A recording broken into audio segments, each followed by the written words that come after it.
I know some people treat Craigslist like any old thrift store, but the last time I used Craigslist was the last time I was desperately close to rock bottom. My crazy ex-girlfriend I somehow thought I was gonna marry had just thrown me out of the house and trashed just about everything I owned. So at that point, all I had in life was my truck and my buddy's house. The first place I went after she broke up with me was the bar, but then it was his place right after.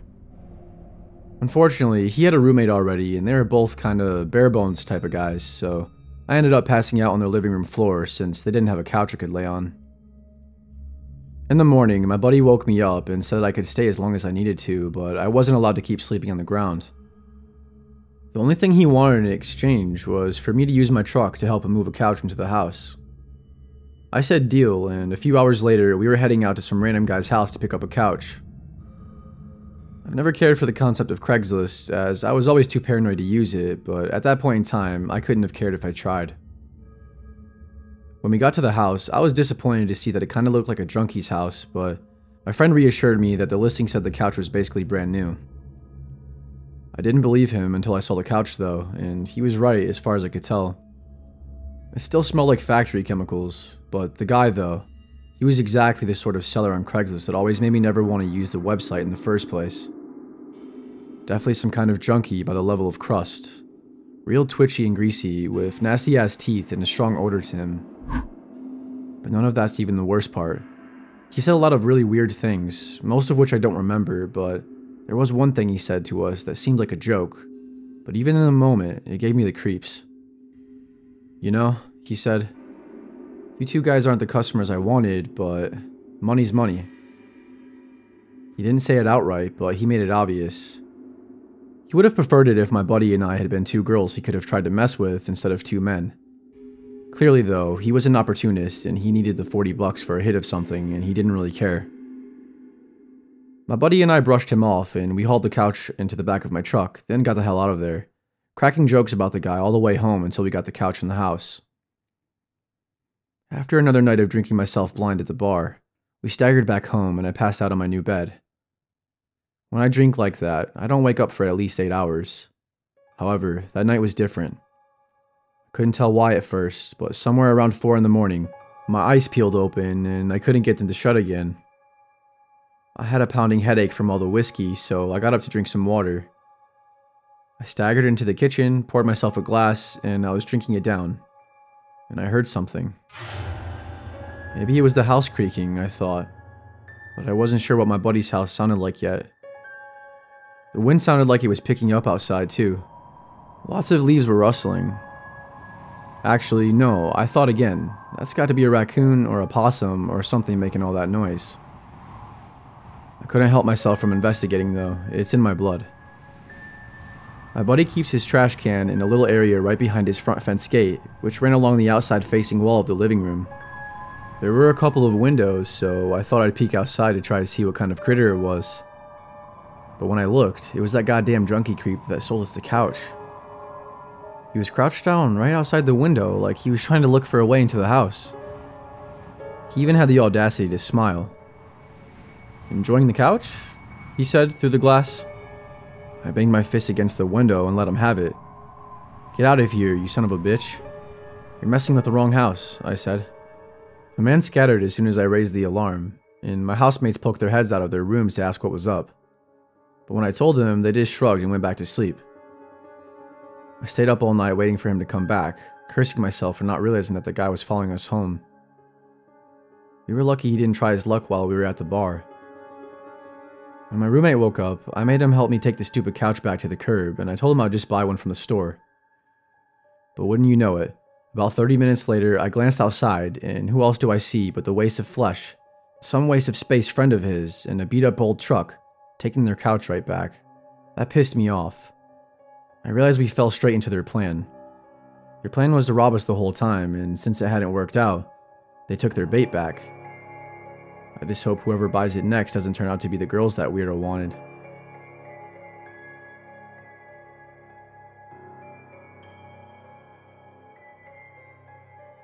I remember the weirdest thing that happened to me from using Craigslist.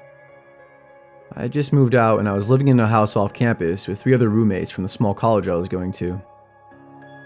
It was a cramped living situation, but it was actually really fun. The other guys were super cool and they'd been there for a year already, so the living room was decked out with a bunch of awesome stuff. It might sound funny, but I felt a little outdone when I compared my bedroom to the other guys. It's not like I'm super into interior design, but as a freshman in college, I felt like I needed to consider what would happen if I brought a girl into my room and it was dry as hell with little else but a mattress and a desk. I didn't want to embarrass myself by seeming like I didn't have any interest, so I knew I had to get some cool stuff like my roommates. Some of them were musicians, so they had guitars and band posters and cool art on their walls. I wanted to go for something like that, but I didn't know how to play, so I had to look into other things to avoid looking like a poser. I started using Craigslist, and I had great luck with it at first. I managed to pick up a few things that made my room feel more homey, but it was still missing something. And that's when I saw it. An old lady was basically giving away her entire record collection, and good records too. Tons of original classics. I didn't even have a record player, but I hopped on it straight away. I can get a player later, I thought, but this deal won't last, so I reached out and I ended up in contact with her son, who made the post. The very same day that I saw the sale, I was driving out to go pick it up. They lived on the far outskirts of town, and when I arrived, I saw a gravel driveway leading to a front yard full of junk and a double-wide trailer in the back of the lot.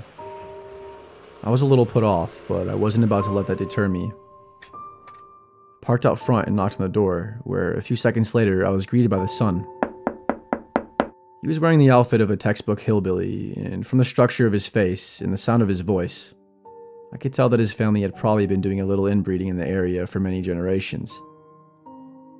But again, I guess that wasn't a problem for me. We talked outside for a minute before he invited me in. I expected the place to be a smelly mess based on the outside, and I was right. But I kept my eyes from prying. He led me to the living room where his mother was sitting in her chair. A rocking recliner that was covered in tons of blankets and was definitely her chair that she sat in a lot. I sat in the sofa across from her as her son posted up in the doorway, leaning against the frame. The old lady started to ask me why I wanted the records, and I admitted that I didn't know too much about them, but that I was looking to get into it as a hobby. Then she asked if I had any questions, and I couldn't help but ask why she was selling her collection at such a low price. That's when things became disturbing. The old lady paused and looked at her son with a creepy smile. Then she looked back to me, and she said she had to admit that she hadn't been being totally honest with me. She was willing to sell me the record, she said, but there was an additional cost that hadn't been mentioned. I asked her what she meant by this, and she looked back at her son. Suddenly, I felt a chill run down my spine, and I looked over my shoulder at the man, noticing now that he was eyeing me like a piece of meat. What's worse, he was blocking the only way out of the living room. I instinctively rose to my feet, and I backed away right as he tried to grab me and sit me back down. The old lady kept talking in the background, like she was trying to convince me to go with this. He gets so lonely, she said, and he does everything for me. This is all he ever talks about wanting, so I have to repay him for everything he's done. I started yelling at them and calling them both crazy, but the old lady's son was still approaching me. He was taller than me, bigger than me, and with that inbred strength, I didn't think I had any way of winning against him in a fair fight. My only potential advantage was that he looked pretty slow.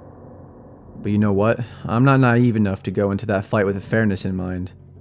And I didn't go to a stranger's house completely unprepared.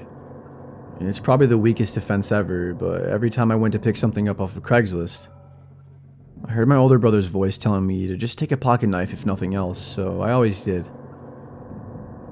The inbred creep was about to turn me into a dungeon slave and was already just a few feet away from me.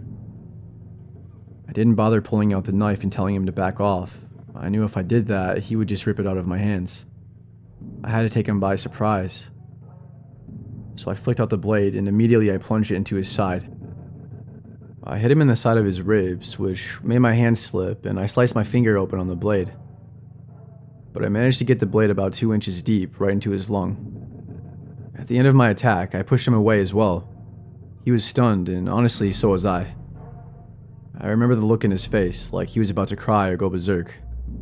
But I didn't stick around too long to find out. I left the knife sticking out of his chest and slipped through the momentary window and sprinted past him. not looking back until I got into my car and locked the doors. I didn't care about not getting the records anymore. They were worth a lot, but what they wanted was a price I wasn't willing to pay for. I took a break from Craigslist after that, and I've never been back to it since.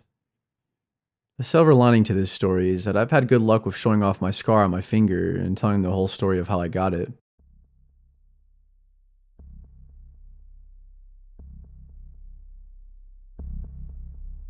Craigslist isn't as popular as it used to be. These days, people would rather use Facebook Marketplace, and from what I've seen, that looks like a good thing. With everything being on Facebook, you're able to know the person better, and if things go wrong, the wrongdoer can easily be held accountable. Although, I wouldn't know from personal experience, as I've never used the service anyway. But years ago, I was an active seller on Craigslist, but then something happened that made me swear off in-person meetings with people from the internet for good. I was 29 years old when this happened, and for the last couple of years, I've been using this site to sell off all the antiques and knickknacks I've been collecting since college. I formed a weird obsession with old-fashioned things when I quit drinking and partying with my sorority all the time. But the clutter was starting to become its own problem, so I had to get rid of it. I lived alone, but in a close-knit condo community, so I never felt unsafe, even when internet strangers came by to take stuff out of my home. However, this stopped being the case one day when I thought I was finally going to sell the biggest and most expensive thing I owned. This ornate, solid wood dresser that weighed a ton. It was a beautiful piece, but it had taken 2 burly mover men to get it inside, so I knew it would take that sort of manpower to get it out. I talked to one of the guys over the phone, and he said he would be bringing his friend who had a van that was large enough to fit the dresser in. I said that was fine, and they agreed to get there around 3 p.m. But then 3 o'clock rolled on, and then it was 3:30, then 4 o'clock. And when I tried calling them for the first time, they didn't answer, and that went on and on. The minutes and hours ticked away until it was almost 8. It was past dark by then, and I'd pretty much given up on them. But then, they finally knocked on the door. I answered with a bit of an attitude, understandably, but they apologized profusely and made a bunch of excuses about how they had to use the van for work or something. And they cried that they didn't get out of work until 7, but then I stopped them mid-sentence, and I said that it was fine as long as they got the dresser out. They looked like contractors, so I wasn't sure what they wanted with a fancy dresser, but I figured they planned to flip it to a boutique store and repeat the antique lifestyle or something. I invited them inside and showed them to my room where the dresser was. They gave it a slight lift to see how heavy it really was. Then they both took a step back in surprise, like they severely underestimated it or something. That's when one of them admitted that he had to quickly use the bathroom before he lifted something that heavy. I sighed and rolled my eyes a bit, but I graciously showed him to the bathroom. I walked him down to the hall to the door, and I opened it for him, but he didn't walk in. He didn't even hesitate. He just suddenly grabbed me and dragged me into the bathroom. I managed to let out a small scream before he threw me on the floor where I hit my head against the tub. When I looked up, I saw that the other man was walking in behind him, and now they were both standing over me. I was dazed and confused, and even though I could see, I couldn't coordinate myself to fight or run. I was terrified. It seemed like life as I knew it was about to be completely destroyed. I could still remember the whole body sensation of dread, just wishing I could die instead of going through what was about to happen. They dug their hands through my pockets and took everything out, then grabbed my wrists and ankles to tie them together with zip ties, before finally putting a strip of duct tape over my mouth. This is it, I thought. But then just when it seemed like the worst was about to happen, they both left and shut the door. I was so confused, but also more worried than anything that they would come back to throw me in the van, but they never did. I literally spent 3 or 4 hours in that bathroom, immobilized and bleeding from the head, slowly shaking off the head trauma until I was finally able to use my tongue to get the duct tape off, just enough that I could start screaming for help through it. At last, one of my neighbors heard me through the walls and called the cops. And what they found, aside from me in the bathroom, was my entire condo ransacked for every valuable thing in my possession that those men were able to carry off into their van. Excluding the giant dresser, of course. According to the security camera at the front entrance, the van was completely unmarked, without even a license plate. And since there was no footage of the men themselves, I was told from the get-go that the police would probably never find them, and of course, they never did. It's been over 10 years since that night, and I've lived with the trauma ever since. Still wonder if the fact that all they did was take everything I owned is something I should be grateful for somehow. Because let's be honest, they could have done much worse, and I'm just glad they didn't. I guess nobody can really predict the minds of criminal lowlives.